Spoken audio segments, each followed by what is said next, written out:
in listen-only mode.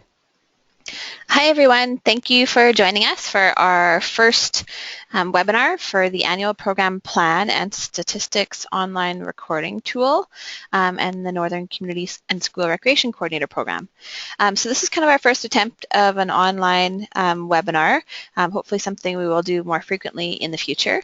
But if everybody wants, if you have your laptop with you or if you are at a computer, you can log in and follow along or just watch the screen as we go through all of the pieces. So first thing you're going to do is open up your internet browser. We do recommend using either Google Chrome, Mozilla, or Firefox. We have had problems in the past with using Internet Explorer, so definitely recommend using something other than Internet Explorer. As you all know, you enter into the URL box the URL for the site, which is apps.nscrd.com. When you enter that in, it will take you to the login page. So enter in your username and the password that has been given to you. And if you don't have one, to contact either myself or your community relations coordinator, and then press the blue login button. So this will take you automatically to your community overview page or your summary page.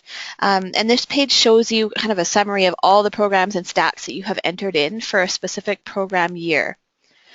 On this page, you can actually scroll to see the entire spreadsheet on the side. If you have quite a few programs, they will be listed farther down. Or you can actually click just to see specific parts of your plan. So if you just want to see, if you want to see everything, you're into the All tab. If you just want to see the programs that you have planned for this year in your annual program plan, you can click on the Program Plan tab. If you just want to see your actual results, so the program start date and end date and the number of sessions and the notes that you've recorded for those programs, you can click on the actual results tab. The participation tab, this will show you your actual numbers and the stats that you've entered in for all of your programs. The leaders tab will show you just the number of volunteer and paid staff. And the program design will show you the design that you've entered for your program. So again, you can see everything all at once in one big spreadsheet, or you can just choose to view those specific parts of your plan. If you don't know what the different headers mean, again, you can scroll over the different headers and there will be a pop-up box that will show you kind of what that column is all about as you scroll over them. Most of them do have the pop-up box there. This summary page can also be exported into both an Excel document and a PDF document. The PDF you'll likely use more often. You can use it for viewing, for saving, or for printing for your steering committee or just for your records. So how you would do that is you would click on the Export to PDF or Export to Excel buttons over on the top right-hand side here.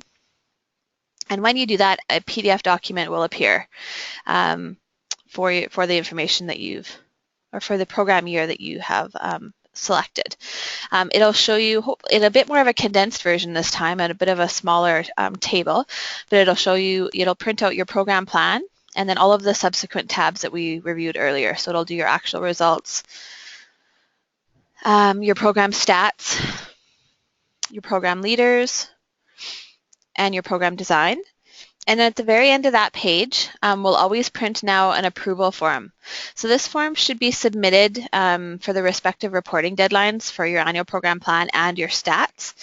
For those two pieces, please print out your whole plan and your stats and have them signed off accordingly and then faxed in to the appropriate person. So that's the PDF version of that summary.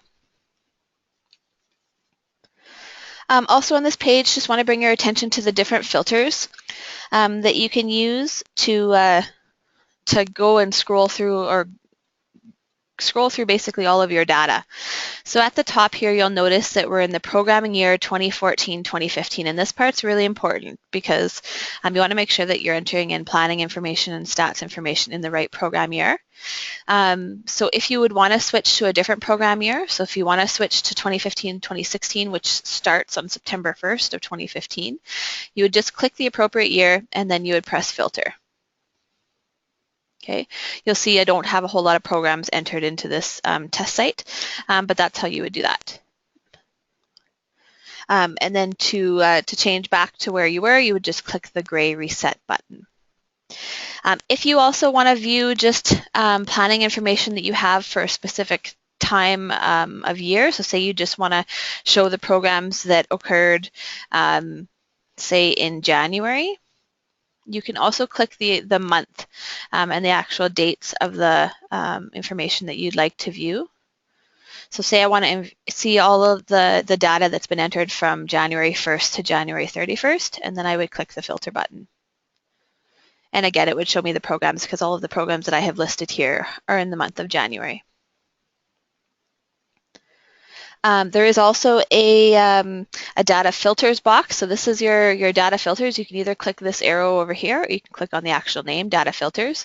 And again, you can filter all of your information. So if you just want to search for a program, so say for the program volleyball, you just want to find the program volleyball in your overview.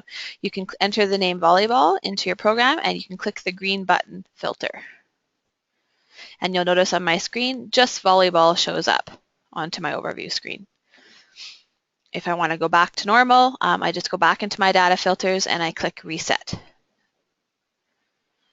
Okay, so there are all sorts of filters that you can play with. If you just want to see programs that happen in the spring, again, you would select spring and click on filter.